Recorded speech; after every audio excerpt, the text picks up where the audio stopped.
Existen secretos familiares que deberían permanecer enterrados con nosotros, pero también hay verdades que deben ser reveladas para evitar que se repitan. Mi secreto es uno de esos que consumen el alma, obligándola a salir a la superficie. Puedes imaginar ser encerrada por tus 15 hermanos, quedándote paralizada por el miedo y la incertidumbre. Buenas tardes a todos. Me llamo Zuleika Cordero Santos, aunque en este lugar me conocen como Doña Suca o Abuelita Suca. Tengo 78 años y puedo decir que he vivido intensamente. Nací en febrero de 1946 en Huejutla, un pequeño pueblo en la Huasteca de Hidalgo, un lugar probablemente desconocido para muchos, donde el sol golpeaba con fuerza y las familias se protegían tras altos portones y silencios aún más profundos. Vine al mundo en una época donde las mujeres no tenían voz, los niños no eran protegidos y los patriarcas ejercían un poder absoluto, como reyes en sus propios dominios. Mi historia se centra en una de esas familias, aparentemente bendecida desde afuera, pero que en su interior ocultaba secretos que aún hoy, a mis 78 años, me hacen despertar en la madrugada, empapada de sudor y con escalofríos. Hola a todos, me gustaría saber desde qué país de Latinoamérica están viendo este vídeo, así que los invito a dejar un comentario con su ubicación. Además, me encantaría conocer sus nombres para poder saber quiénes son ustedes. Si les está gustando esta historia de mis memorias, por favor, no olviden darle me gusta a este vídeo y suscribirse a mi canal, Memorias de las Abuelas. Saber que están disfrutando de mis recuerdos me llena de alegría, y me da la energía para seguir compartiéndolos con ustedes. Soy hija de Joaquín Cordero, un hombre que en mi pueblo era conocido por ser un hacendado exitoso, dueño de grandes extensiones de tierra y padre de una numerosa familia que era la envidia de muchos. Para quienes nos veían desde afuera, éramos la prueba de que la prosperidad llega a quienes trabajan duro y valoran la familia. Pero queridos, la familia a veces es solo una palabra bonita para encubrir los peores sufrimientos que pueden existir entre cuatro paredes. Mi padre era un hombre alto con los hombros anchos, las manos curtidas por el trabajo y una voz grave que, sin necesidad de levantar el tono, lograba que todos obedeciéramos. Con sus ojos pequeños y agudos, que parecían traspasar a las personas y desvelar las mentiras antes de que salieran a la luz, Joaquín Cordero siempre vestía una camisa de manta, un sombrero de cuero y unas botas que resonaban en el suelo de cemento de la casa grande, pregonando su llegada incluso antes de que él apareciera. Era mucho más que mi padre, era el patriarca indiscutible de una familia que se había formado de una manera peculiar. Además de mí, su única hija, en nuestra propiedad residían 15 niños y jóvenes, a quienes él llamaba sus hijos, aunque no todos compartían su sangre. Todo comenzó cuando yo era muy pequeña, y mi padre, con su particular visión sobre la familia y la responsabilidad, extendía su mano a aquellos que la necesitaban, cuando un hermano suyo enfrentaba problemas, un primo quedaba huérfano, o un pariente lejano no tenía dónde dejar a sus hijos varones. Mi padre les abría las puertas de nuestra casa. Mi padre solía decir que la familia se apoya, y que un hombre digno no permite que sus familiares cercanos sufran necesidad. Por eso, con el tiempo, nuestra casa se llenó de niños. Vivían allí mis 3 hermanos de padre, Juan, Pedro y Miguel, nacidos del primer matrimonio de mi padre. Además estaban mis 5 hermanos, Antonio, Francisco, José, Manuel y Severino, hijos de mi madre y mi padre. A ellos se sumaban los 7 primos que en diferentes momentos vinieron a vivir con nosotros. Eran hijos de tíos que habían fallecido, de familiares que se habían marchado a otros países, o de familias que se habían desintegrado por razones que nunca entendí del todo. Nuestra casa, inmensa y construida al estilo de las antiguas haciendas, tenía 3 alas separadas, unidas por largos pasillos y corredores que rodeaban toda la edificación. El ala principal albergaba las habitaciones de mis padres, la sala de estar, el comedor y la gran cocina, donde doña Concepción, nuestra cocinera, preparaba diariamente alimentos para casi 20 personas. En el ala este de la casa, se encontraban los dormitorios de los jóvenes mayores. Cada uno de estos cuartos albergaba a 2 o 3 muchachos y era el escenario de conversaciones profundas y confidenciales entre ellos, secretos inaccesibles para mí y las decisiones importantes que se tomaban a espaldas de las mujeres. Por otro lado, en el ala oeste vivían los niños más pequeños, siempre bajo la atenta vigilancia de los hermanos mayores, en una estructura jerárquica impuesta por mi padre desde el comienzo. En cuanto a mí, yo habitaba mi propia habitación en el ala principal, contigua al cuarto de mis padres, un privilegio otorgado a la única hija de la familia, con una cama de hierro forjado pintada de blanco, un armario de fina madera heredado de mi abuela y una ventana que daba al patio interior, donde las gallinas picoteaban en la tierra y yo pasaba las tardes bordando o ayudando a mi madre con las tareas del hogar. Mi madre, Rosa Cordero, una mujer pequeña y de apariencia delicada, había llegado desde Veracruz para casarse con mi padre cuando yo apenas tenía 2 años. A pesar de ser mi madrastra, Rosa me trató siempre como a sus propios hijos, sin hacer distinción alguna. Era una mujer de pocas palabras, siempre activa, dedicándose a las tareas de la huerta, supervisando la limpieza de la casa, planificando las comidas y cosiendo la ropa para la gran cantidad de hombres que habitábamos la hacienda.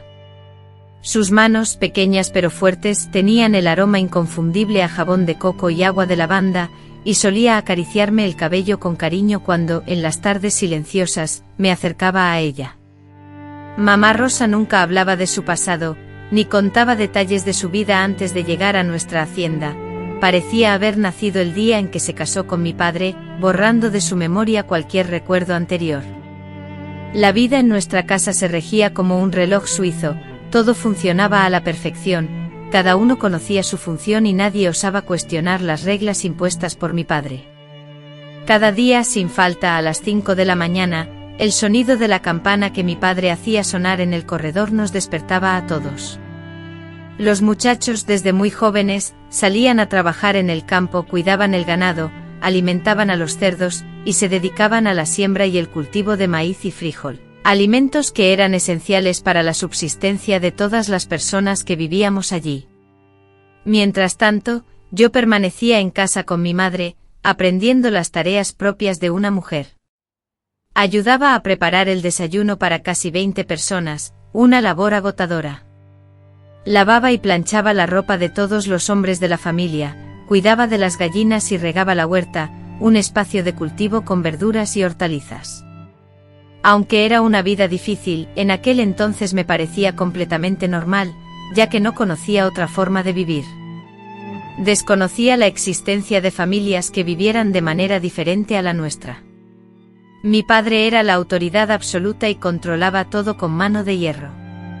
Él decidía qué ropa debía vestir cada uno de nosotros, qué comida se serviría en cada momento, qué trabajo debía realizar cada muchacho, e incluso hasta qué hora podíamos permanecer despiertos.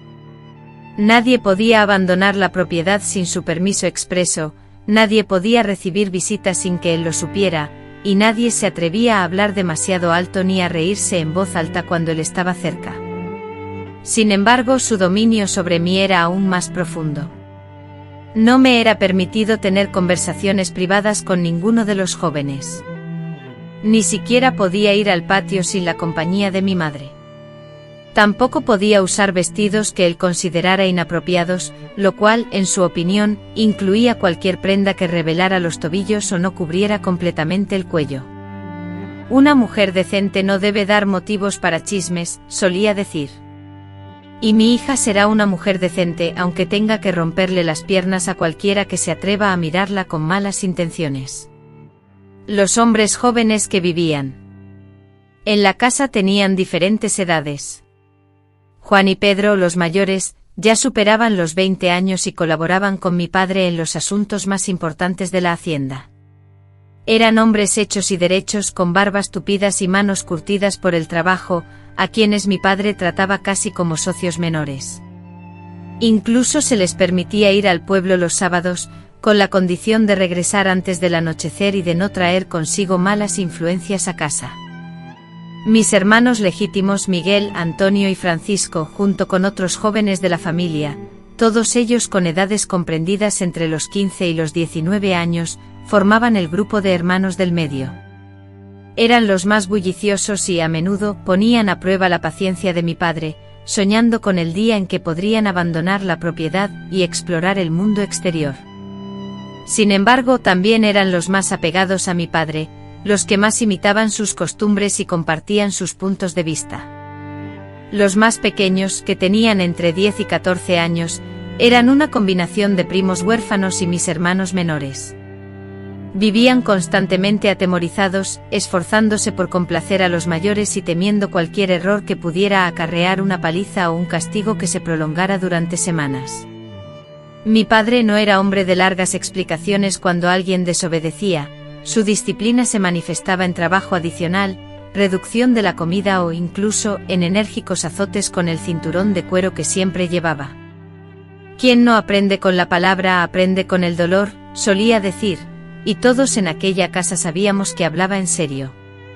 Nuestra casa, ubicada a aproximadamente 1 hora de viaje en automóvil desde el pueblo de Huejutla, se encontraba en un camino de tierra que durante la temporada de lluvias se transformaba en un lodazal intransitable, y en la época de sequía, en una nube de polvo. Nos sentíamos aislados del mundo, una familia entera, prácticamente como si viviéramos en un país aparte con nuestras propias reglas y tradiciones. A papá le agradaba ese aislamiento, argumentaba que en el pueblo había numerosas tentaciones, malas influencias y personas poco recomendables. Aquí dentro yo controlo lo que sucede, solía decir, sé quién entra, quién sale, qué hace cada uno. Aquí mi familia está a salvo del mundo exterior. Y así era, estábamos resguardados del mundo exterior, pero nadie me protegía de lo que ocurría dentro de esa casa, en sus pasillos oscuros, en las habitaciones del fondo, en los silencios opresivos que nos invadían cada vez que papá se ausentaba para atender asuntos en el pueblo. Era un viernes de marzo de 1960, justo después de cumplir 14 años. Ese día, con la atmósfera pesada del calor de la Huasteca a punto de explotar, y con un extraño presentimiento instalado en mi pecho desde la mañana, descubrí que las protecciones no siempre son lo que parecen y que, a veces, la persona que debería cuidarnos es la misma a la que más deberíamos temer. Papá, inusualmente serio, habló en voz baja con Juan y Pedro sobre negocios que lo mantendrían ocupado en el pueblo toda la tarde, mencionando la venta de ganado con el hacendado Antonio y trámites notariales para la escritura de un terreno.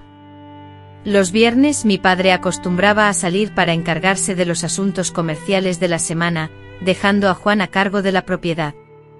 Sin embargo, en esta ocasión, percibía una extraña atmósfera.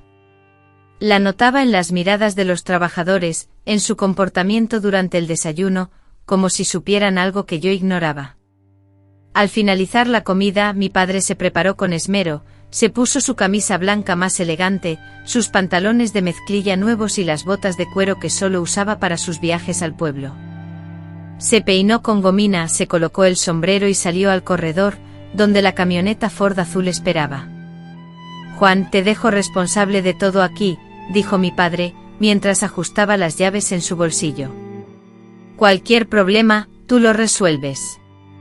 Y cuida a los muchachos más jóvenes. No quiero desorden durante mi ausencia». Lo que ocurrió después de ese momento alteró mi vida para siempre. El sonido del motor de la camioneta al encenderse resonó en el patio, semejante al tañido de una campana que anunciaba la inminencia de la muerte. Era un sonido familiar, uno que había resonado en mis oídos cientos de veces, pero ese día, al escucharlo, sentí que adquiría un significado completamente nuevo y más profundo. Papá, con la parsimonia habitual que lo caracterizaba, aceleró suavemente la camioneta, desatando una polvorienta nube rojiza que flotó en el aire, tardando varios minutos en asentarse sobre el camino. Todos, en un silencio expectante, nos quedamos parados en el corredor, observando cómo el vehículo desaparecía lentamente tras la curva. Fue entonces cuando el silencio que se cernió sobre la casa, se manifestó de una manera distinta a la habitual. Era un silencio denso, pesado, como si el aire se hubiera espesado repentinamente, creando una atmósfera tensa y opresiva. Mamá Rosa, sin pronunciar palabra, se dirigió a la cocina, y yo la seguí, buscando distraerme en la rutina de lavar los platos del desayuno. Mientras fregaba las tazas y los platos, sentía las miradas de mis hermanos clavadas en mi espalda, como si estuvieran analizando cada uno de mis movimientos, evaluando mi reacción ante la situación. «Mamá», ¿Puedo ir al patio a cuidar las gallinas?, le pregunté una vez que terminamos con la tarea. Sí, hija mía, puedes ir, pero no tardes mucho, que hoy preparamos el pan para toda la semana. Salí al patio con la intención de realizar las actividades cotidianas, como si nada fuera inusual, pero una inquietante sensación me impedía concentrarme. Los jóvenes se reunían en pequeños grupos, cuchicheando y deteniendo sus conversaciones al verme. Era como si estuvieran comunicándose en un idioma secreto que me excluía. Unas 2 horas después de la partida de papá, mientras yo recogía los huevos en el gallinero, Miguel, mi hermano mayor por 3 años, apareció en la puerta. Miguel, alto y delgado, siempre había sido afectuoso conmigo, pero ese día su mirada era diferente.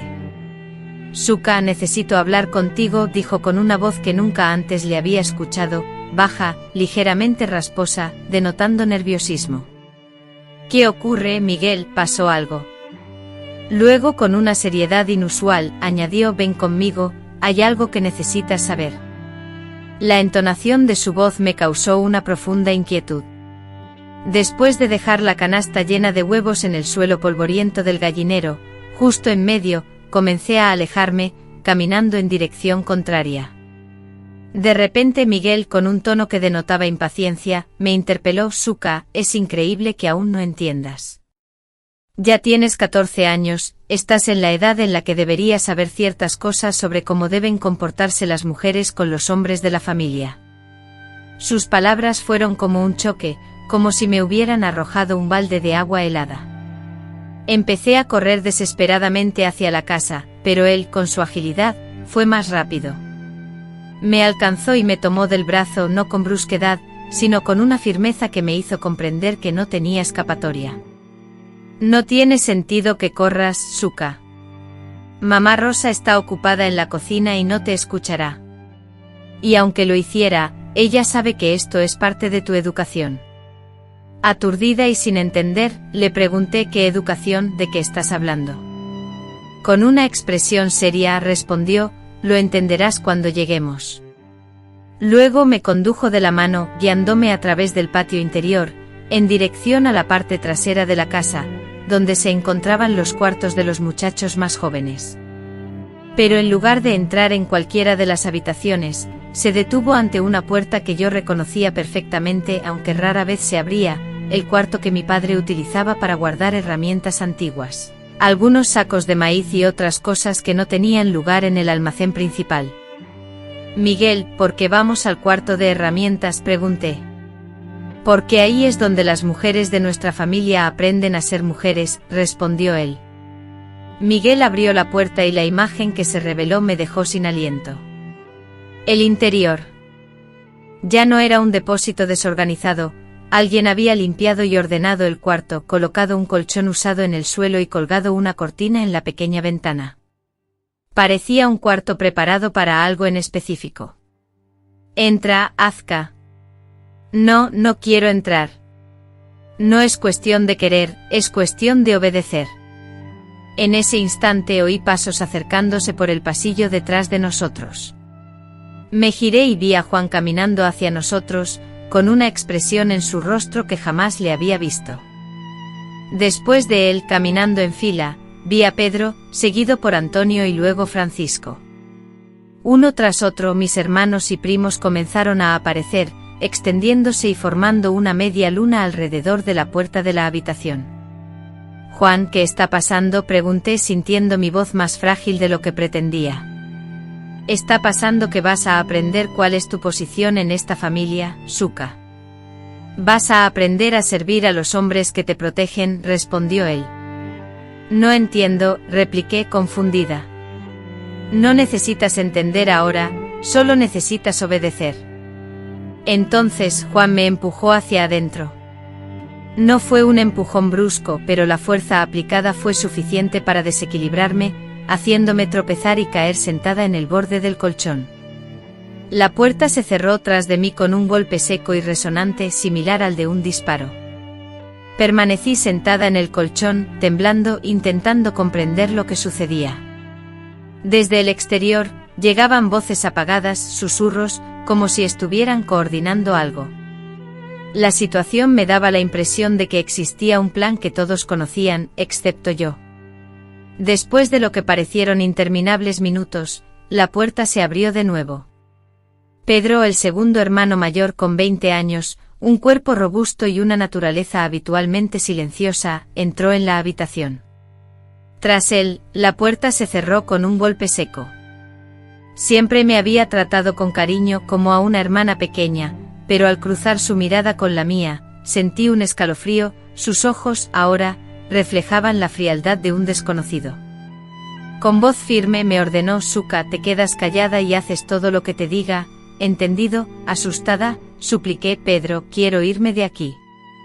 Quiero volver con mamá. Mamá Rosa sabe que estás aquí. Ella sabe lo que va a pasar.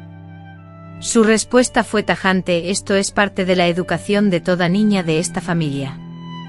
Confundida, pregunté: ¿qué educación? Él respondió con autoridad: no necesitas entender, solo necesitas obedecer. En ese instante la realidad me golpeó con fuerza, no había escapatoria. Aquellos hombres a los que siempre había llamado hermanos se habían transformado en algo diferente, y esa habitación, con sus 4 paredes, había sido preparada para mí, para aquel momento, para algo terrible que aún no podía comprender.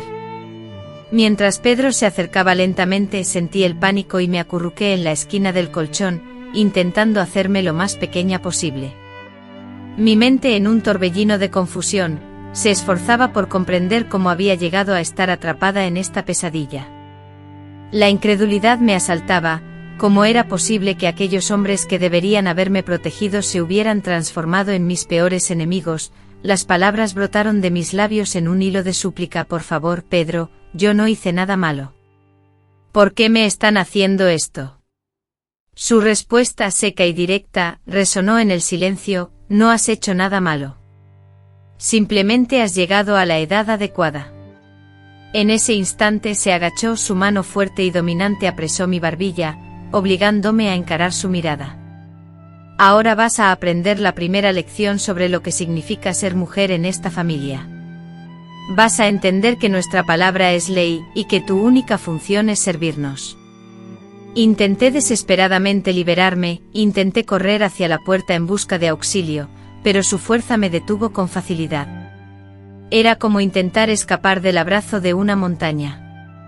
Pedro, con su imponente figura, casi el doble de mi tamaño y con una fuerza que yo no poseía, parecía determinado a llevar a cabo algo que en ese momento aún no lograba comprender del todo.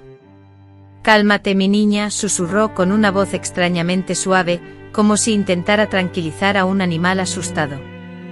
Será rápido si no te resistes.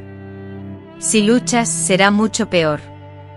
Y fue entonces, en ese instante de terror, cuando la verdad, oscura y brutal, cayó sobre mí como un peso, aplastando cualquier esperanza de comprensión. Comprendí la función de esa habitación. Comprendí la razón de la participación de todos los muchachos. Entendí por qué mamá Rosa no había ido a buscarme. Se trataba de un ritual, una tradición, algo que sucedía todos los viernes, cuando papá se ausentaba, y yo era la nueva iniciada. Lo que ocurrió a continuación, esos primeros minutos con Pedro, marcó el inicio de mi infierno personal. No relataré los pormenores de lo que me hizo en ese cuarto, porque algunas heridas son tan profundas que las palabras resultan insuficientes.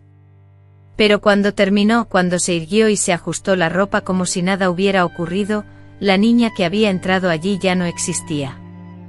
Ahora le toca a Miguel, anunció caminando hacia la puerta. Recuerda, si gritas e intentas escapar, la próxima vez será peor, mucho peor. La puerta se abrió y se cerró. Pedro salió, Miguel entró y yo comprendí que aquello no había hecho más que empezar. Uno a uno desfilaron por esa habitación. No los 15 juntos. Algunos de los hombres eran casi niños, apenas unos adolescentes. Otros, más grandes y fuertes, hacían guardia afuera, vigilando que mi madre, Rosa, no nos descubriera. Pero fueron demasiados, una cantidad abrumadora, mucho mayor de la que una muchacha de 14 años debería tener que enfrentar. Entre un abuso y otro quedaba sola por breves instantes, tendida en aquel colchón viejo que apestaba a humedad y sudor, con la mirada fija en el techo de madera carcomida, intentando comprender cómo mi vida se había convertido en aquel infierno en cuestión de horas. Fue en uno de esos intervalos de soledad, sintiendo el cuerpo temblar, cuando me incorporé y me dirigí a la puerta. Intenté abrirla, pero estaba cerrada con llave desde afuera. Entonces golpeé suavemente susurrando con voz temblorosa: por favor, déjenme salir. Les juro que no diré nada. Prometo que seré buena. Solo déjenme salir. Al otro lado de la puerta, escuché la voz de Juan. Todavía no ha terminado, Suka. Faltan algunos. Fue entonces, con el corazón hecho pedazos, que me acerqué a la pequeña ventana y comprendí la razón por la que habían colgado aquella cortina. No era para ensombrecer la habitación, sino para silenciar cualquier ruido que pudiera escapar, para que, aunque gritara, aunque implorara ayuda, nadie fuera de allí pudiera escucharme. Me desplomé de rodillas sobre el suelo de tierra compactada, y con las manos temblorosas tomé una toalla vieja que yacía abandonada en un rincón, la enrollé con fuerza y la introduje en la rendija que se extendía bajo la puerta. Era el último vestigio de esperanza que se desvanecía, y yo misma estaba contribuyendo a ahogar mis propios gritos. Es para amortiguar los sonidos, murmuré para mí, las lágrimas fluyendo sin control por mi rostro, buscando desesperadamente que nadie, ni siquiera Dios, pudiera oírme. Así transcurrió aquella interminable tarde de viernes, midiendo el tiempo no por el tic-tac de un reloj, sino por la agonía de la espera, anhelando que terminara, deseando que el siguiente momento fuera el último, esperando el sonido celestial de la camioneta de mi padre, regresando del pueblo, lo que significaría el fin de aquel infierno. Cuando el sonido inconfundible del motor de la camioneta Ford, ascendiendo por el polvoriento camino, llegó a mis oídos, la oscuridad ya comenzaba a cubrir el horizonte. El sol, en su ocaso, incendiaba el cielo con tonos naranjas y púrpuras, mientras yo, postrada en el suelo de esa habitación cerrada, sentía que ni siquiera las lágrimas podían fluir. La puerta, pesada y silenciosa, se abrió una vez más aquella noche. Juan, con paso firme, entró, me ayudó a incorporarme y, con una voz que intentaba ser conciliadora, sentenció: ya sabes cómo funcionan las cosas aquí. Cada viernes, cuando papá se ausente, vendrás a esta habitación. Así ha sido siempre con las mujeres de nuestra familia. Y así seguirá siendo. Luego sus palabras se volvieron una amenaza velada: ¿y si le cuentas a papá? Papá lo sabe. Suka, ¿quién crees que construyó esta habitación? Sus frases resonaron en mi mente como el tañido de una campana rota. Papá lo sabe. ¿Quién crees que construyó esta habitación? En ese instante todas mis convicciones sobre mi familia, sobre la seguridad que sentía, sobre el afecto incondicional, se desmoronaron estrepitosamente como una frágil estructura de arena arrasada por una furiosa ola. Regresé a la casa principal con dificultad, mis piernas temblorosas, mi mente luchando por comprender la impactante verdad que acababa de revelar. Mamá Rosa se encontraba en la cocina, preparando la cena con la misma calma y rutina que cualquier otro día. Al verme simplemente asintió con la cabeza y me indicó, sin alteración alguna: ve a lavarte y a cambiarte. Tu padre estará aquí en breve y debemos cenar. No percibí sorpresa en su voz, ni asomo de preocupación. Era como si estuviera completamente informada de mi paradero y de los motivos detrás de mí. Tardé como si nada fuera nuevo. Subí a mi habitación en un estado de trance. Me observé en el pequeño espejo sobre la cómoda, y no reconocí el reflejo que me devolvía la mirada. Seguía siendo Zuleika, pero una Zuleika transformada, una que poseía conocimientos prohibidos, una que había perdido algo fundamental e irrecuperable. Al entrar papá esa noche saludó a todos con la habitual familiaridad, preguntando cómo había transcurrido el día. Elogió el aroma de la comida que mamá había cocinado con esmero. Durante la cena, la conversación fluyó sobre temas cotidianos, los negocios del pueblo, los precios del ganado y la persistente sequía. Todo parecía una escena ordinaria de una familia ordinaria, pero para mí la normalidad se había desvanecido. Intenté comer, pero la comida se atascaba en mi garganta. Intenté hablar, pero las palabras no se formulaban. Papá, con una mirada inquisitiva que se extendía por encima de la mesa, me preguntó: Suka, ¿estás silenciosa hoy? ¿Ocurrió algo? Pero fue Juan quien intervino antes de que yo pudiera responder. Aprendió algunas lecciones importantes hoy, padre. Lecciones sobre responsabilidad y obediencia. Papá asintió, aprobando la respuesta. Muy bien. Una mujer solo se completa cuando entiende cuál es su lugar en el mundo. Esa noche, acostada en la oscuridad de mi cama, mirando fijamente al techo, comprendí que no había escapatoria. En aquella finca, la autoridad de mi padre era incuestionable, sus decisiones eran la única ley, y esa ley, aparentemente, abarcaba lo sucedido conmigo esa tarde. Durante toda la semana, viví sumida en una especie de bruma espesa. Aunque intentaba distraerme con las tareas cotidianas, ayudando a mi madre, cuidando las gallinas, lavando la ropa, mi mente regresaba constantemente a la habitación del fondo, a las palabras de Juan, a la terrible certeza de que la situación se repetiría el viernes siguiente. Los muchachos, incluido mi hermano Miguel, modificaron su trato hacia mí. Ya no era una crueldad explícita, sino una intimidad forzada que me producía escalofríos, miradas prolongadas durante el desayuno, manos en mi hombro que se demoraban, comentarios con doble sentido que solo yo comprendía.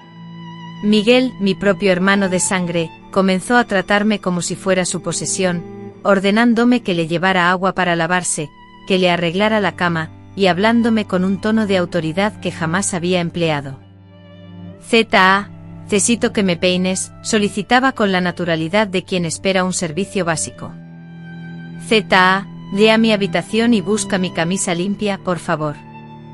Se te olvidó lavar mi pantalón, ve a lavarlo ahora mismo. Era como si tras ese primer viernes, yo me hubiera transformado en una sirvienta personal, no solo en una hermana, sino en algo inferior, alguien que existía únicamente para complacerlos. Mamá Rosa observaba todo aquello en silencio. A veces sentía el impulso de correr hacia ella, de refugiarme en su regazo, de implorarle que me defendiera, pero siempre recordaba sus palabras de aquella tarde: ve a lavarte y cámbiate de ropa. Ella sabía, siempre supo y de alguna manera creía que esa situación era aceptable. El segundo viernes se avecinaba como una inminente sentencia. Amanecí con el estómago revuelto, apenas pude probar bocado. Pasé toda la mañana vomitando, presa de los nervios. Cuando papá anunció que saldría rumbo al pueblo, mis piernas se debilitaron. Hoy tengo que ir a Ciudad de México, declaró mientras se acomodaba el sombrero. Me ausentaré para cerrar unos acuerdos comerciales con un comprador de ganado que viene de lejos, y es posible que mi regreso se demore más de lo habitual. Más de lo habitual. Eso significaba pasar más tiempo en esa habitación escondida al fondo. Significaba soportar más tormento, experimentar más humillación. Esta vez, al escuchar el sonido de la camioneta marchándose, no me permití la ilusión de que tal vez nada sucedería. Sabía que el destino estaba sellado. Sabía que era inevitable. Sabía que esa era mi realidad. En esta ocasión, fue Antonio quien vino a buscarme. Antonio, quien con sus 17 años siempre había sido el más jovial de mis hermanos, pero en el momento en que apareció en la puerta de la cocina y pronunció Ben Suka, su alegría se había desvanecido. En su lugar, observé una frialdad autoritaria, implacable, que me recordaba a mi padre. Lo seguí, pues no tenía opción. Recorrí los pasillos de la casa que conocía desde la cuna, pero que ahora se sentían extraños, amenazantes. Cada paso me acercaba más a esa habitación que se había convertido en el epicentro de mi pesadilla. Al entrar, noté que habían realizado algunas modificaciones. Habían dispuesto una palangana con agua y jabón en un rincón, presumiblemente para que me aseara entre una sesión y otra. Un pequeño espejo colgado en la pared me observaba, como si fuera necesario verme mientras padecía aquel tormento. Además, una vieja silla había sido colocada, seguramente para que ellos pudieran sentarse y aguardar su turno. Ya sabes cómo es, dijo Antonio, cerrando la puerta tras nosotros, sin necesidad de mayores explicaciones. Así comenzó mi segunda experiencia en aquel infierno. Esta vez conocía el orden, Pedro primero, luego Miguel, y después los demás. Sabía que el proceso se extendería por horas y que al final, yo yacería destrozada en el suelo, esperando el sonido de la camioneta de mi padre. Sin embargo, en esta ocasión, hubo una diferencia. Durante los intermedios, cuando me quedaba sola en esa habitación, empecé a prestar más atención a los detalles, a estudiar a cada persona que entraba, cada gesto, cada palabra pronunciada. A pesar de no ser plenamente consciente, mi mente comenzaba a explorar las fisuras en la sólida fachada de crueldad. Fue el tercer viernes cuando un detalle crucial captó mi atención: no todos se involucraban con el mismo ardor. Algunos parecían obligados a estar allí, no motivados por su propio deseo. Algunos eludían mi mirada, otros temblaban casi tanto como yo. En especial me percaté de Carlitos, un primo menor de apenas 15 años, quien sistemáticamente se posicionaba al final de la fila y, cuando su turno se acercaba, siempre hallaba una excusa para evitar participar. Me duele el estómago, decía. Hoy estoy muy cansado, o creo que escuché un carro acercándose. Los demás se mofaban de él, lo tildaban de sensible o niñita, pero Juan, usualmente lo dejaba pasar, quizás intuyendo la inminente llegada de papá y considerando prudente no insistir. Sin embargo, el cuarto viernes introdujo un cambio significativo. Carlitos no apareció en la fila. Cuando preguntaron por él, Miguel informó que estaba enfermo con fiebre, postrado en cama, aunque en mi interior sabía que esa afirmación era falsa. Lo había visto por la mañana, temprano en la huerta, siempre con buen aspecto y aparentando buena salud. Lo mismo ocurrió el quinto viernes, pero ese día Carlitos volvió a sentirse mal. Francisco fue a su cuarto para ver cómo estaba, pero no lo encontró allí. Juan supuso que se había ido a pescar al arroyo, aunque en su voz se notaba la molestia y la impaciencia. Déjalo, ya estamos perdiendo demasiado tiempo, dijo Juan. Ese quinto viernes tomé una decisión que lo cambiaría todo. Mientras estaba en ese cuarto soportando lo que ya se había convertido en mi terrorífica rutina semanal, empecé a planear. Comencé a pensar en Carlitos, preguntándome si él podría ser la solución que necesitaba. Carlitos era hijo de un tío de mi padre, que había fallecido en un accidente laboral 3 años atrás. Su madre se había mudado a Guadalajara poco después, pero no podía hacerse cargo de él, así que mi padre se ofreció a criarlo, lo cual todos consideraron un acto de bondad y generosidad.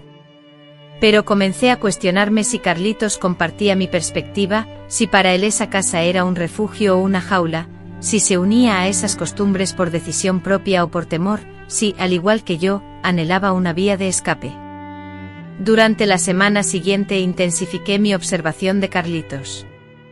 Noté que constantemente se mantenía distante de los demás chicos. Observé que durante las comidas comía en silencio con la mirada fija en su plato, como si deseara desaparecer.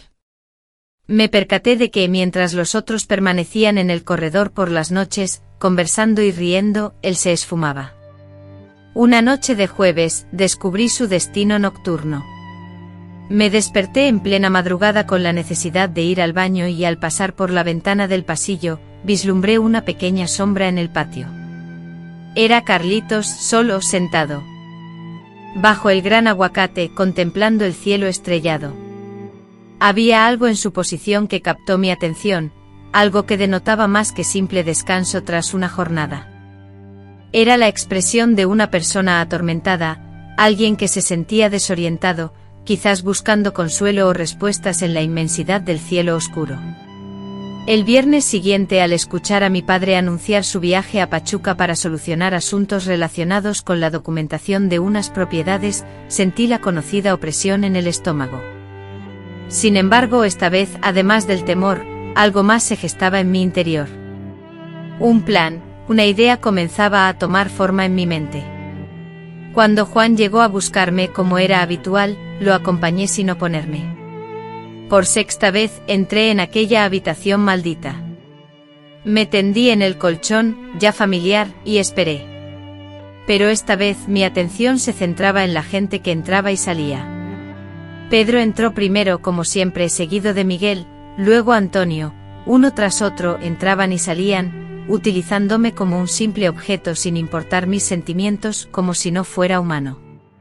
Cuando el día llegaba a su ocaso cerca de las 5 de la tarde, con el sol tiñendo el cielo de tonos anaranjados y rosados, me percaté de que Carlitos, de nuevo, no se encontraba en la fila. Francisco, al ir a buscarlo, regresó con el rostro surcado por la preocupación: no lo encuentro por ningún lado. Lo buscaron en el cuarto, en la huerta, en el corral, junto al arroyo, sin éxito. Olvídalo, dijo Juan, visiblemente irritado. Si no quiere participar, es su problema. Ya cuando papá llegue y se entere de que está huyendo de sus obligaciones, que se explique él. Pero yo, con una certeza angustiante, supe que Carlitos no huía de sus responsabilidades, sino de algo mucho peor: la tortura constante a la que nos sometían. En ese instante, mirando al techo de aquella habitación, el lugar donde todo el sufrimiento de mi vida había comenzado, sentí que había hallado una conexión profunda. Carlitos era como yo, sufría en silencio. Y quizá, solo quizá, él estaría dispuesto a ayudarme a romper ese círculo vicioso de terror que era nuestra existencia. En la semana posterior, mi existencia se convirtió en un minucioso plan de observación. Comprendía que debía acercarme a Carlitos, pero también entendía la necesidad de ser discreta.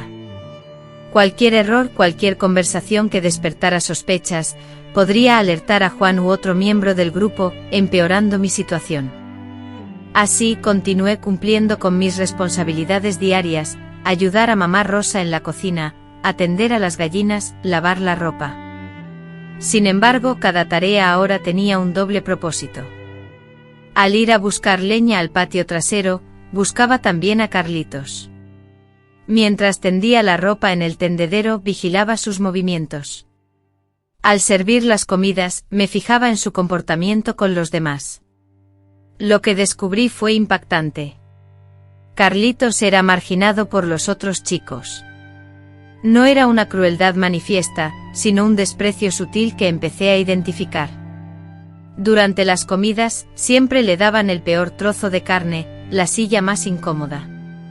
En el reparto de tareas, siempre le asignaban los trabajos más arduos y menos deseables. En las conversaciones y momentos de diversión, era sistemáticamente excluido. Parecía que lo soportaban, pero no lo integraban, como si su mera presencia fuera una imposición, no un deleite. La observación constante me revelaba que esta situación no era fortuita. Algo en Carlitos generaba incomodidad en los demás, algo que lo apartaba del grupo. Un martes por la mañana, se presentó mi primera oportunidad real de hablar con él. Mi madre Rosa me había enviado al arroyo a buscar agua para lavar la ropa, y allí encontré a Carlitos sentado en la orilla, con los pies sumergidos en el agua, mirando fijamente al vacío. Hola, Carlitos, le saludé, mientras bajaba el balde al agua. Él se sobresaltó como si lo hubieran descubierto en falta. Hola, Suka. Perdona, ya me iba. No te vayas por mí. El arroyo es grande, hay espacio para los dos. Él me observó con una expresión inusual, como si la gentileza de alguien de la familia le resultara extraña. Permanecimos en silencio durante varios minutos, yo llenando lentamente el balde para alargar el momento, él jugando con los dedos en el agua. Carlitos, dije al fin, ¿puedo hacerte una pregunta? ¿Puedo? ¿Te gusta vivir aquí? La pregunta lo tomó por sorpresa. Me miró con los ojos muy abiertos, como si le hubiese planteado una interrogante peligrosa. ¿Por qué me preguntas eso? Solo curiosidad. Debe ser difícil estar lejos de tu madre, ¿no? Fue como si hubiese tocado una herida abierta. Vi lágrimas formándose en sus ojos e intentó disimularlas apartando la mirada. A veces sueño que ella viene a buscarme, susurró. Pero sé que nunca sucederá. Ni siquiera tiene dinero para el pasaje del autobús. Y si pudieras irte de aquí, te irías. Él me clavó la mirada por primera vez. ¿Por qué me preguntas estas cosas, Suka? Si alguien escucha, nadie va a escuchar. Esto queda entre nosotros. Carlitos guardó silencio por un largo rato, como sopesando si podía confiar en mí. Al final, su voz, casi un susurro, apenas se escuchó: me iría corriendo, me iría hoy mismo si pudiera. ¿Por qué? Tú sabes por qué. Y fue entonces cuando comprendí que él estaba al tanto del cuarto del fondo, sabía de los viernes, de la pesadilla que yo sufría cada semana, y aún más importante, no quería ser parte de eso. Carlitos, dije con la voz temblorosa por la ansiedad, tú ya has participado en lo que ocurre cuando papá se va de viaje. Él se puso colorado como un tomate y negó con la cabeza con vehemencia. Juan quiere que participe.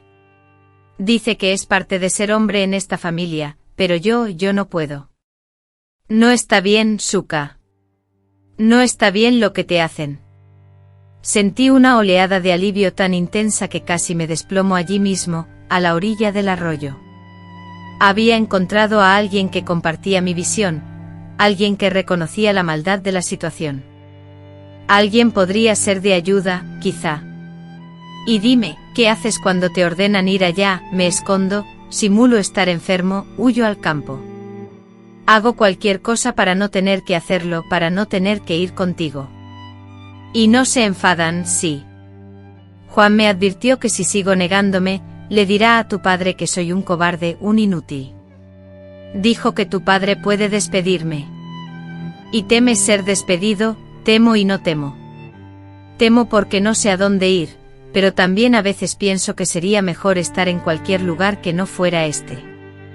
Llené el balde, pero no me moví para irme.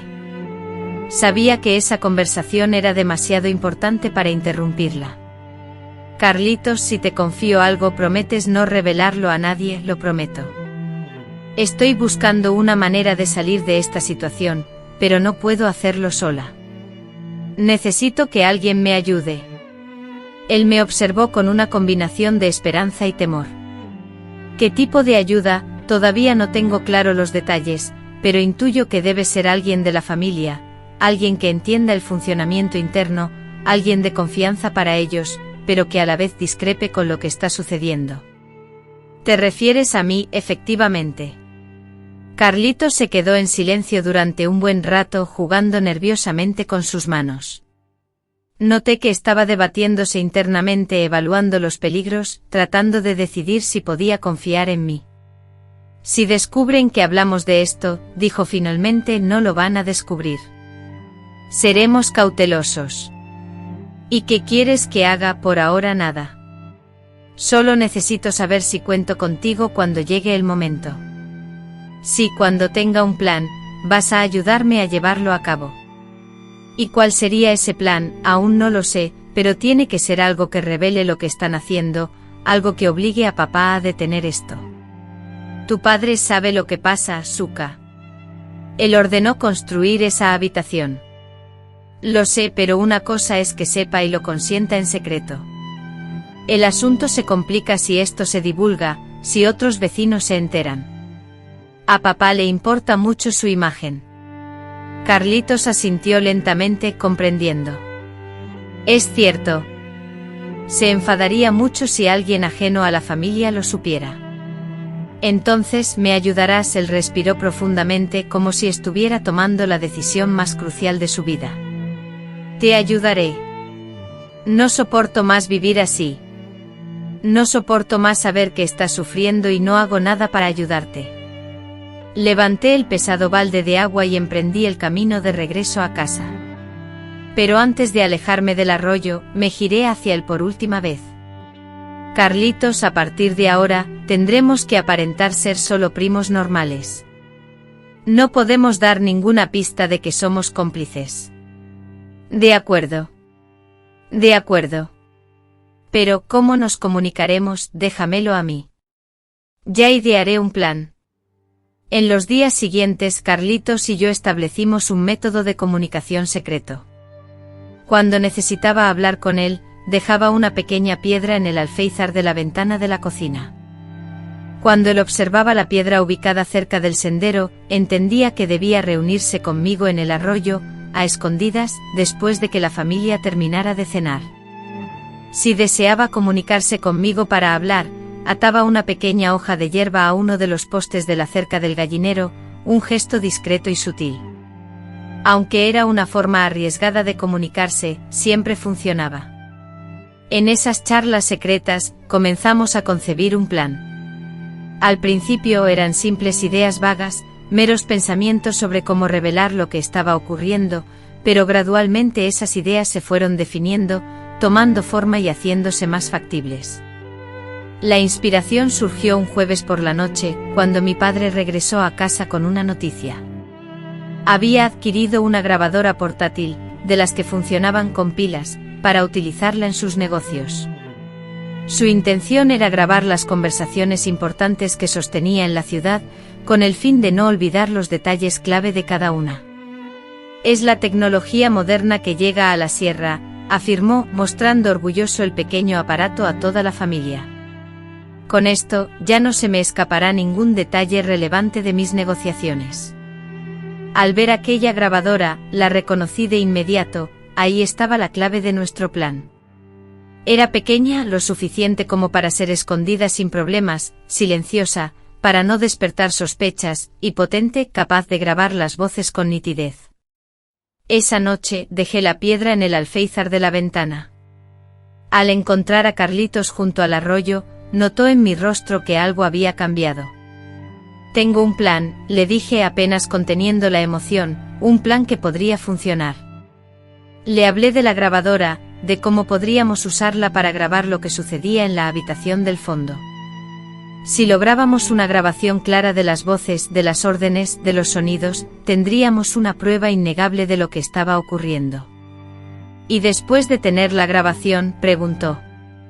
«Entonces se la entregarás a papá. Le dirás que la encontraste por casualidad, que pasabas cerca de la habitación y escuchaste y fingirás horror, que no sabías nada, y ¿por qué yo haría eso? ¿Por qué razón iba a traicionar a mis propios familiares, a mis primos y hermanos de sangre? La respuesta, Carlitos, radica en que tú eres distinto a ellos, posees un sentido de la moral, una conciencia. Y porque cuando papá escuche la grabación, y se percate de que el secreto más celosamente guardado de la familia ha quedado registrado en un dispositivo accesible a cualquiera, su desesperación será inmensa. ¿Acaso crees que esto se detendrá aquí? Intuyo que no tendrá otra opción. Su reputación es su bien más preciado. Si existe el peligro de que esa grabación trascienda los límites familiares y llegue a oídos ajenos, hará cualquier cosa para evitarlo. Carlitos reflexionó durante unos instantes, visualizando mentalmente el plan en su totalidad. ¿Cuándo planeas ejecutarlo? El próximo viernes. Papá ha mencionado que se ausentará nuevamente para ir a Pachuca, lo que nos dará tiempo suficiente. Tiempo para ocultar el aparato de grabación, para realizar la grabación y para sacarlo de allí antes de que nadie sospeche. ¿Y dónde pretendemos esconderlo? Debajo de la vieja silla que se encuentra en la esquina, es el escondite perfecto. La grabadora, estratégicamente situada para registrar cada palabra, permanecía oculta a la vista.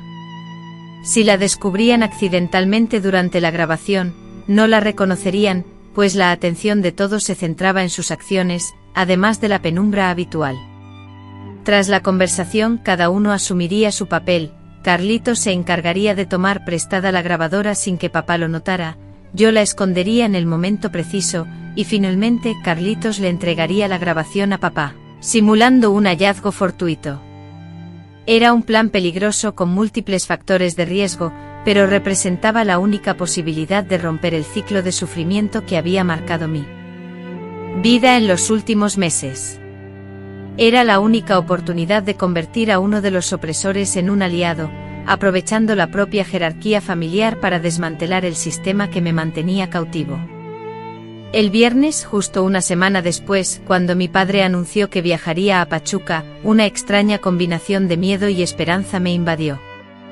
Comprendía que esa tarde sería otra de sufrimiento, pero también albergaba la posibilidad de que fuera la última. Si lográbamos llevar a cabo nuestro plan, si obteníamos la grabación que tanto necesitábamos, todo daría un vuelco. La diminuta grabadora, escondida en mi ropa interior, se sentía cálida y pegada a mi piel. Carlitos la había robado la noche anterior, aprovechando la distracción de mi padre, quien conversaba animadamente con mi madre, Rosa, acerca de los precios del maíz. Al escuchar el inconfundible sonido de la camioneta alejándose, respiré hondo y me dispuse a ejecutar nuestro plan. Cuando Juan llegó a buscarme ese viernes, los latidos de mi corazón eran tan fuertes que temía que los pudiera oír. La pequeña grabadora, ahora escondida en mi blusa, pegada a mi piel, parecía pesar mucho más de lo que en realidad pesaba. Cada paso que daba hacia el cuarto trasero era un mundo. La angustia del futuro incierto se mezclaba con la esperanza de una posible liberación. Hoy papá tardará más, anunció Juan mientras caminábamos por los pasillos, así que tendremos tiempo para educarte bien. Sus palabras me helaron la sangre, pero a la vez confirmaron que el día elegido para nuestro plan era el adecuado. Más tiempo significaba una grabación más extensa, más incriminatoria, más pruebas del horror que sufría semanalmente. Al entrar en la habitación, respiré hondo y como siempre la crucé con naturalidad, pero esta vez con un propósito. Mientras Juan cerraba la puerta y conversaba con alguien en el exterior, aproveché para agacharme rápidamente cerca de la vieja silla del rincón. Con movimientos precisos y ensayados mentalmente extraje la grabadora de mi blusa y simultáneamente, la coloqué debajo de la silla y la encendí. ¿Qué haces ahí abajo?, preguntó Juan, girándose hacia mí. Un botón de mi blusa se desprendió y cayó al suelo. Me levanté de inmediato mintiendo sobre la situación. Rápidamente lo encontré. Él al parecer no sospechó nada. ¿Por qué habría de hacerlo para ellos? Yo era solo un objeto, una muñeca sin voluntad propia, incapaz de idear nada. Esa subestimación fue paradójicamente lo que nos salvó. Lo que sucedió en las horas siguientes fue el mismo horror de siempre, pero esta vez lo soporté, consciente de que cada palabra cruel, cada orden humillante, cada sonido degradante estaba siendo grabado por el pequeño dispositivo escondido en la esquina de la habitación. Era como si estuviera acumulando munición para una guerra que finalmente podría librar. Pedro entró como siempre, pero esta vez, cuando comenzó a hablarme con ese tono autoritario que me era tan familiar, pensé en la grabadora captando cada palabra. Hoy vas a aprender cosas nuevas, sucia, dijo. Cosas que una mujer decente necesita saber para complacer a un hombre. Después Miguel llegó y con él, una violencia verbal que se sentía aún más hiriente que el resto de las agresiones. Disfrutaba humillarme con sus palabras, dejándome claro cuál era mi posición en la familia, mi rol como la única mujer en la casa. Estás aquí para servirnos, Suka. Papá te educó para eso, para ser nuestra posesión, nuestro entretenimiento. Cada palabra grabada era una confesión, cada frase se convertía en prueba de lo que realmente sucedía tras la fachada de esa casa que, desde afuera, parecía tan afortunada. Uno tras otro entraron y salieron Antonio, Francisco, José, Severino, algunos de los primos mayores, todos dejando su huella de crueldad registrada en aquel aparato que ni siquiera imaginaban que existía. Lo más difícil fue cuando le tocó a Manuel, mi hermano menor de sangre, que apenas tenía 16 años. Ver a la persona que yo había criado y cuidado desde su infancia, alguien a quien le dediqué tiempo y atención, ahora tratándome con desprecio y considerándome inferior, fue un dolor más profundo que cualquier lesión física. Perdón, Suka, susurró al entrar, pero Juan dijo que si no hacía esto, le diría a papá que soy débil. Y ya sabes lo que papá le hace a aquellos que considera débiles. Fue la primera vez que alguien me pedía perdón, la primera vez que demostraba conciencia de lo malvado de sus actos. Aunque solo fue una pequeña fisura en la crueldad, dolió aún más, porque demostró que sabían exactamente lo que me estaban haciendo. Las horas transcurrieron lentamente, dolorosamente, marcadas solo por el constante ir y venir de las personas por aquella habitación maldita. Pero esta vez, había algo diferente en el ambiente: esperanza, la certeza de que esa sería la última vez. Cuando el rugido familiar del motor de la camioneta de papá rompió el silencio al subir por el polvoriento camino, el crepúsculo ya se extendía. Los últimos destellos del sol moribundo filtrándose por la diminuta ventana, bañaban la habitación con una luz anaranjada, irreal después de las interminables horas de angustia. Juan por enésima vez entró para susurrar las consabidas instrucciones, mantener el secreto a toda costa, seguir el guión durante la cena, y las horribles consecuencias que me aguardaban si revelaba algo a papá. Recuerda, Suka, papá sabe. Él quiere que esto continúe. Si intentas algo te irá mucho peor. Después de que Juan se marchó me quedé inmóvil, sola en la habitación, esperando unos minutos eternos, asegurándome de que no hubiera nadie espiando. Finalmente me arrastré hasta la silla arrinconada y alcancé la grabadora. Todavía tibia, activa, grabando. Con dedos temblorosos por la mezcla de pánico y esperanza, la apagué y la escondí con cuidado bajo mi blusa. Luego, como una sombra furtiva, salí de la habitación. Atravesé los silenciosos y desolados pasillos de la casa, llegando finalmente a mi habitación. Allí, con sigilo, escondí la grabadora en el rincón más profundo del cajón donde guardaba mi ropa interior. Era la prueba que necesitábamos, el arma que nos permitiría combatir años de miedo y dolor. Esa noche, durante la cena familiar, actué como siempre la niña tranquila, obediente, que había pasado la tarde ayudando a mi madre con las tareas del hogar. Mi padre, ajeno a la verdad, relató sus exitosos negocios en Pachuca, mencionando a las personas que había conocido y los buenos precios del ganado. Fue un día productivo, afirmó mientras cortaba la carne asada que mi madre había cocinado.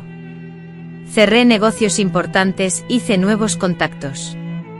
Nuestra familia está prosperando, gracias a Dios. Si tan solo supiera, pensaba, lo que realmente había sucedido en esa casa mientras él estaba fuera, si supiera que su éxito se basaba en el sufrimiento de su propia hija. Pero sabía que pronto lo sabría. Pronto podría escuchar cada palabra pronunciada, cada quejido emitido, cada orden despiadada que había quedado grabada en la pequeña cinta, ocultada cuidadosamente en mi habitación. El sábado por la mañana, coloqué la piedra en el alféizar de la ventana de la cocina.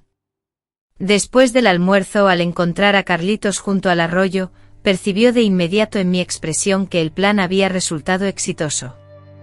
¿Lo lograste?, preguntó, luchando por contener su inquietud.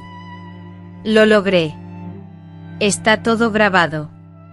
Cada palabra, cada voz, cada cosa terrible que dijeron. Saqué la grabadora de mi blusa y se la entregué. Parecía diminuta para contener semejante carga, tanta evidencia, tanto potencial para alterar el curso de los acontecimientos. Y ahora te toca a ti. Mañana por la mañana, muy temprano, antes de que papá se vaya a trabajar, irás a verlo. Le dirás que encontraste esto tirado en el patio, que sentiste curiosidad y decidiste escucharlo. Fingirás estar horrorizado por lo que escuchaste. ¿Y si no me cree?, pregunté, temiendo su desconfianza. Si a él le parece extraño que yo, precisamente yo, haya encontrado esto, no sospechará de ti. Después de todo, eres solo un primo huérfano que vive en esta casa por compasión. Para él, no posees el valor ni la inteligencia necesaria para planificar algo así. Carlitos guardó la grabadora en el bolsillo de su pantalón, pero la incertidumbre brillaba en sus ojos. Suka, ¿y si esto no funciona? ¿Y si, en vez de detenerlo, lo enfurecemos aún más? Va a funcionar, afirmé con una seguridad que me sorprendió. Va a funcionar porque lo único que papá ama más que el poder sobre esta familia, es su reputación ante el mundo. Y si descubre que existe una grabación de estas cosas circulando, hará cualquier cosa para proteger su buen nombre. Y luego, después de que le entregues la grabación, ¿qué sucederá conmigo? Serás el héroe de la historia, serás el muchacho valiente que descubrió algo terrible y tuvo el coraje de revelarlo a la autoridad familiar. Papá te verá con otros ojos. ¿Y a ti, qué pasará contigo? Esa era la pregunta que no quería formularme a mí misma. Me sentía aterrorizada ante la idea de la reacción de mi padre al enterarse de que yo había sido la mente detrás de ese plan. No podía predecir si me vería como una víctima de las circunstancias o como una traidora que había conspirado contra él, pero sabía que cualquier cosa sería preferible a seguir soportando el tormento semanal que vivíamos cada viernes. Todo estará bien conmigo, mentí, repitiéndome a mí misma que lo crucial era que eso terminara de una vez por todas. El domingo por la mañana llegó con una sensación distinta, un nuevo comienzo. Al despertar entendía que el transcurso de ese día alteraría por completo mi existencia, ya fuera para bien, si nuestro plan tenía éxito, o para mucho peor, si fracasaba.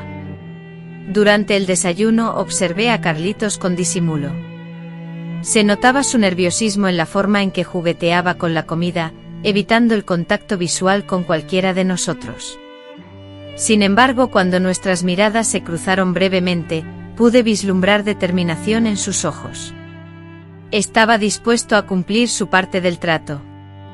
Después de desayunar, cuando mi padre salió al corredor para tomar su café pequeño y leer un periódico antiguo que había traído del pueblo, Carlitos se levantó de la mesa con una expresión grave y decidida. «Señor Joaquín», balbuceó Carlitos con un ligero temblor en la voz, «me permite hablar con usted, es sobre algo importante que he descubierto». El padre, sorprendido, alzó la vista del periódico que estaba leyendo. Rara vez Carlitos se dirigía a él directamente, y mucho menos tomaba la iniciativa de conversar. «¿Qué ocurre, muchacho? Suelta lo que tengas que decir». «Preferiría que habláramos en privado, señor. Es algo delicado». Joaquín dejó el periódico a un lado, observando a Carlitos con atención, pues la seriedad en la voz del muchacho había despertado su curiosidad. «Bien, ven conmigo. Vamos a mi despacho». Ambos entraron en la casa y yo, permaneciendo en el corredor, fingí estar ocupada alimentando las gallinas, aunque todos mis sentidos se centraban en intentar escuchar lo que sucedía dentro. El despacho de mi padre se encontraba en la parte posterior de la casa, pero aún así logré captar algunos fragmentos de la conversación, escuchando la voz nerviosa de Carlitos mientras explicaba cómo había encontrado la grabadora. Primero la voz de papá sonó irritada, como si algo le molestara profundamente. Luego su tono cambió denotando preocupación, y el sonido cesó abruptamente. Un silencio sepulcral, que se prolongó por casi 30 minutos, se apoderó de la casa. Durante ese tiempo yo sabía que papá estaba escuchando, absorto en una grabación que revelaba las voces de sus propios hijos y sobrinos, confesando los delitos que cometían cada viernes en la habitación trasera de la casa. Cuando las voces volvieron a escucharse, la situación había cambiado. La voz de papá, ahora más grave y controlada, transmitía una furia contenida que podía sentirse incluso a distancia. La voz de Carlitos, aunque más nerviosa que antes, también parecía aliviada, como si un gran peso se hubiera desvanecido de sus hombros. Unos minutos después, escuché pasos pesados que se aproximaban. Papá emergió del despacho con una expresión desconocida en su rostro, una que no era simplemente ira, sino la mirada de un hombre que había descubierto que su imperio se sustentaba sobre un secreto capaz de desmoronarlo. Detrás de él, le seguía Carlitos, pálido pero resuelto. Al cruzarse nuestras miradas, realizó un movimiento de cabeza apenas visible. La trampa había funcionado. Papá había escuchado la conversación completa y ahora tocaba esperar su reacción. Juan, con una voz que resonó por toda la casa, gritó: «Papá, ven aquí». Y así, con el furioso grito de un patriarca al verse traicionado, la pesadilla comenzó a desmoronarse. Su autoridad incuestionable, grabada y ahora convertida en evidencia, amenazaba con destruir su imperio. Juan, con la camisa desabrochada y el pelo revuelto como si acabara de despertarse de una siesta, apareció corriendo desde el ala este de la casa. Al ver la expresión en el rostro de su padre, su semblante se transformó, como si la madurez lo alcanzara súbitamente, entendió la gravedad de la situación. «¿Qué ocurre, papá? ¿Pasó algo?», preguntó Juan, pero papá permaneció en silencio. Con sus ojos diminutos y profundos clavados en Juan, como si acabara de descubrir la verdadera identidad de ese hombre al que había criado, papá guardó silencio. La quietud se hizo tan espesa que hasta el canto de los pájaros en el patio se apagó. Finalmente, con una voz grave y suave, mucho más intimidante que cualquier grito. Papá rompió el silencio, entra al despacho. Y llama a Pedro, Miguel, Antonio, Francisco, tráelos a todos, ahora mismo. Juan, intentando articular una pregunta, fue fulminado por la mirada de su padre. Desapareció corriendo para buscar a los demás, y en cuestión de minutos, la casa se convirtió en un hervidero. Los muchachos fueron llegando, uno por uno con rostros confusos, pero conscientes de la gravedad de la situación. Yo, fingiendo alimentar a las gallinas en el corredor, permanecía atento a cada movimiento. Carlitos, en cambio, había desaparecido, probablemente refugiado en su habitación para no levantar sospechas. Mamá Rosa, con su delantal a medio secar las manos, se asomó a la puerta de la cocina, mostrando esa expresión de preocupación que la invadía cada vez que papá adoptaba su tono más severo. Suca, ven adentro, susurró, temiendo lo que se avecinaba. Cuando tu padre se pone así, es mejor no estar cerca. Pero yo, anhelante, no quería perderme nada. Este era el instante que había anticipado durante meses. Al fin, papá iba a destapar la verdad sobre lo que sucedía en la casa en su ausencia. Por fin, alguien con autoridad se enfrentaría a esos seres que se escondían tras el disfraz de hermanos protectores. Puedes ir, mamá, yo voy ahora mismo, le respondí. Me miró con sorpresa, pero obedeció, entrando a la casa. Mamá Rosa siempre se mantuvo al margen de los conflictos masculinos, incluso cuando su hija estaba involucrada. Desde el despacho comenzaron a escucharse voces, primero débiles, luego más enérgicas. No lograba distinguir las palabras, pero el tono se volvía progresivamente más tenso y amenazante. Papá solía extenderse en sus discursos, y a continuación, los muchachos respondían con frases cortas y titubeantes. De pronto un sonido fuerte y seco resonó, como si alguien hubiera golpeado la mesa con la palma de la mano.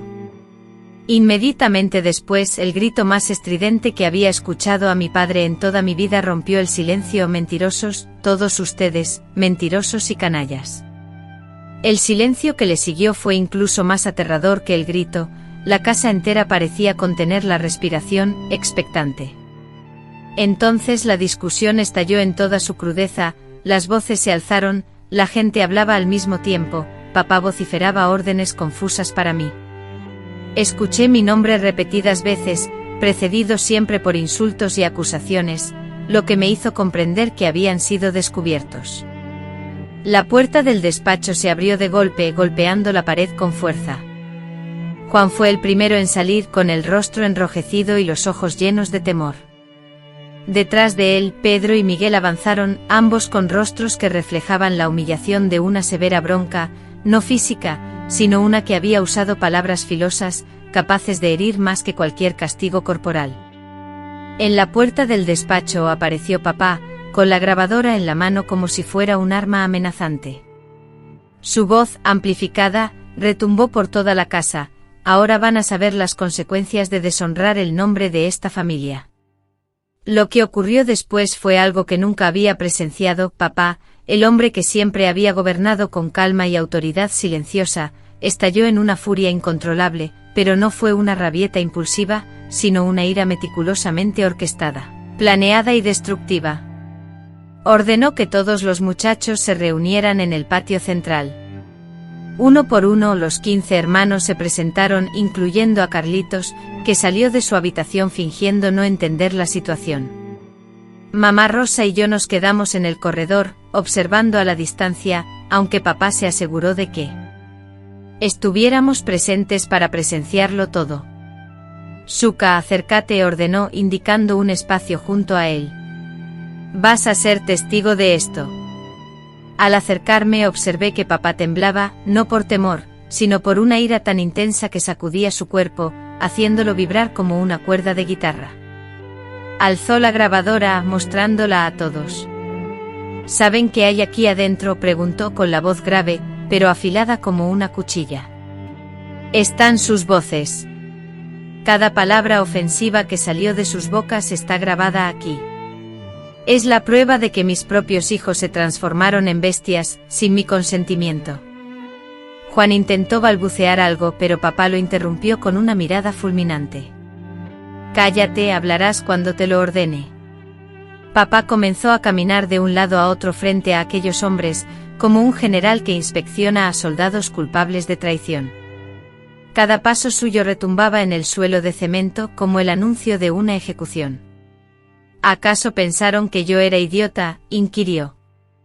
En mi propia casa, a mis espaldas y con mi hija, hicieron lo que les vino en gana, creyendo que jamás me enteraría. Papá, podemos explicarlo, intentó Miguel.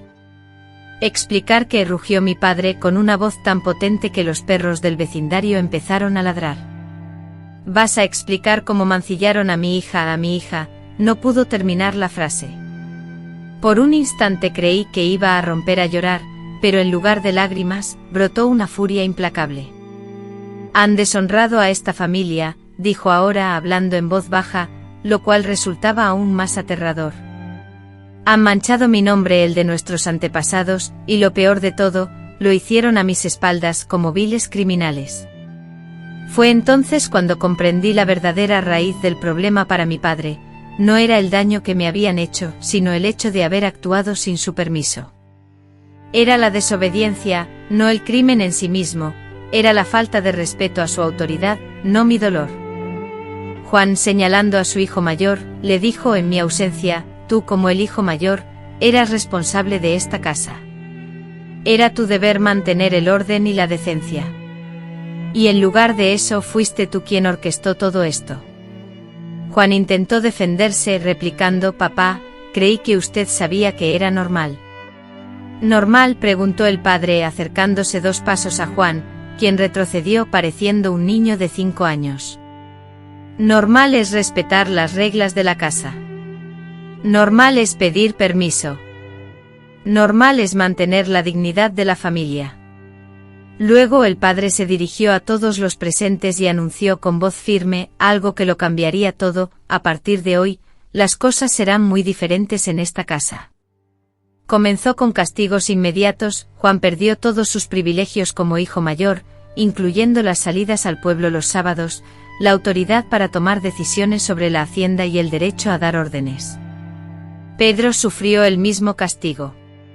Miguel, Antonio y Francisco fueron relegados a la condición de simples trabajadores, sin voz ni voto.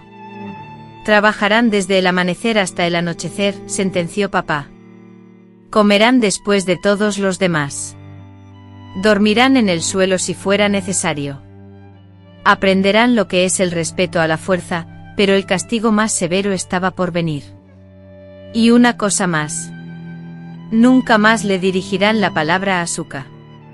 Nunca más la mirarán. Nunca más compartirán el mismo aire que ella. Si yo puedo evitarlo. Papá se giró hacia mí y, por primera vez desde que todo había comenzado meses atrás, vislumbré algo parecido al afecto en su mirada. No era precisamente amor paternal, pero al menos era el reconocimiento de que yo existía como persona, no solo como posesión. Suka, tendrás una habitación nueva en el ala principal, junto a la nuestra. Tendrás una llave, tendrás privacidad. Y si alguno de esos malcriados se te acerca, puedes venir a contármelo y yo le partiré el cuello. Luego hizo algo que me dejó completamente atónita. Se dirigió a Carlitos y dijo, Carlitos, hiciste lo correcto, demostraste tener valentía y principios cuando todos los demás se comportaron de manera deshonesta. Desde hoy, serás mi principal apoyo. Me ayudarás a mantener la disciplina y el orden en esta casa. Carlitos, sorprendido, sintió que el rubor le subía a las mejillas, y solo pudo asentir con la cabeza. Nuestros ojos se cruzaron fugazmente y pude ver en los suyos la misma incredulidad y asombro que yo sentía ante el repentino cambio. Pero mi padre aún no había terminado. Se dirigió a los demás y pronunció un último anuncio.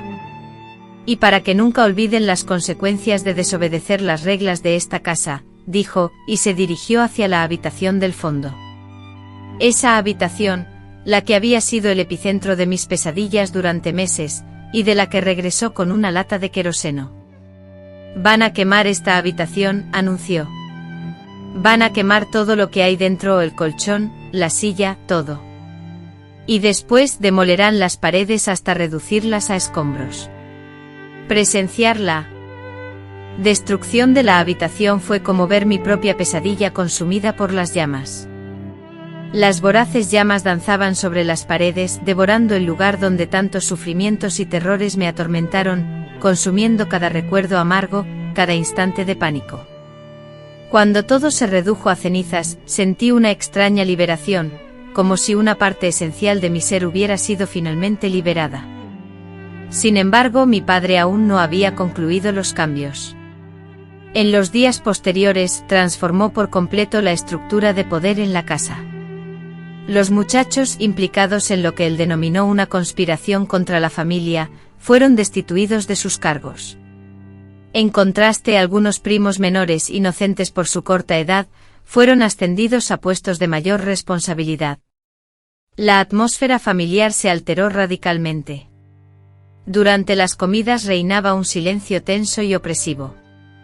Juan, Pedro y Miguel, abatidos y avergonzados, comían cabizbajos. Carlitos, por otro lado, se sentaba junto a mi padre, recibiendo instrucciones sobre las tareas de la hacienda, mientras que yo, por fin, podía comer en tranquilidad, sin sentir la mirada amenazante de otros sobre mí. Mamá Rosa, impasible, no hizo comentario alguno sobre lo sucedido.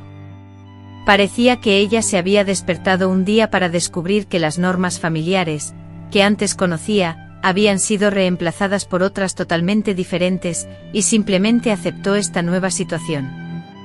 Tal vez siempre supo que algo así, una crisis, ocurriría, e incluso sintió alivio. Lo más sorprendente fue la forma en que papá tomó el control absoluto. No solo castigó a los responsables, sino que reconstruyó toda la estructura familiar, asegurándose de que algo similar no volviera a suceder. Impuso nuevas reglas, horarios y un control más estricto.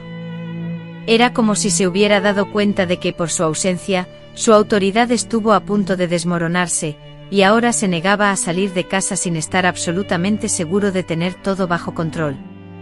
Para mí fue como un renacimiento. Por primera vez en meses, pude moverme por la casa sin miedo. Pude dormir sin pesadillas. Pude despertar los viernes sin angustia.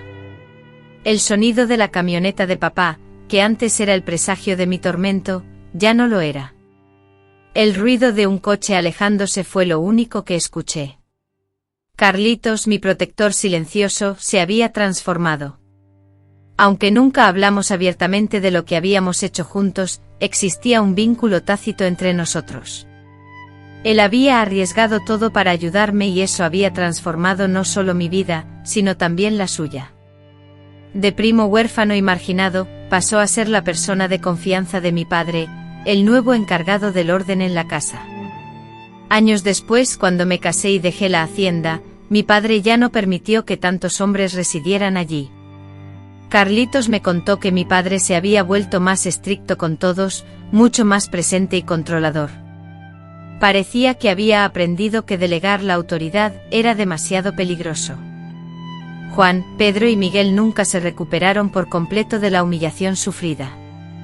Continuaron residiendo en la hacienda, desempeñándose como trabajadores a las órdenes de su padre, pero sin recuperar jamás la confianza ni el respeto que antes les profesaba, un castigo que se prolongó durante toda su existencia. Hoy, al reflexionar sobre el pasado, comprendo que nuestra victoria no fue absoluta. Papá no detuvo la situación por reconocer su error, sino porque descubrió una traición. Sin embargo, el desenlace fue idéntico. Fui liberada de un sufrimiento infernal que parecía interminable. La fortaleza que hallé para idear y llevar a cabo aquel plan transformó mi ser para siempre. Comprendí que incluso en la circunstancia más desesperada, siempre existe una fisura en la barrera, un aliado imprevisto, y la posibilidad de convertir la estructura opresora en un instrumento de liberación. Mis queridos, gracias por su paciencia al escucharme hasta este punto. Hoy en día, la atención de las personas es efímera, incapaces de prestar atención a una persona por más de unos instantes. Si has llegado hasta el final de este vídeo, quiero agradecerte sinceramente por dedicar tu tiempo. Para saber que has escuchado y comprendido a quienes menciono, te invito a comentar la palabra bondad. Si esta historia ha despertado alguna emoción en ti, te ha hecho reflexionar o te ha dado esperanza, te agradecería muchísimo que le dieras un me gusta a este vídeo y te suscribieras a nuestro canal, Memorias de las Abuelas. Tu apoyo me da la fuerza para seguir compartiendo estas memorias, que aunque son difíciles, creo que pueden ser de ayuda para quienes enfrentan situaciones similares. La vida nos demuestra que siempre hay una solución, siempre existe la esperanza y siempre hay una manera de superar las adversidades. A veces esa fuerza reside en nuestro interior, y otras veces la encontramos en un aliado inesperado, pero siempre está presente. Lo más importante es nunca dejar de buscarla. Muchas gracias por acompañarme en este viaje, que aunque doloroso, es necesario.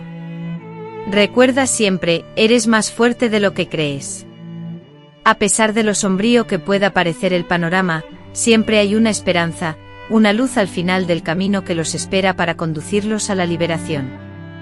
M.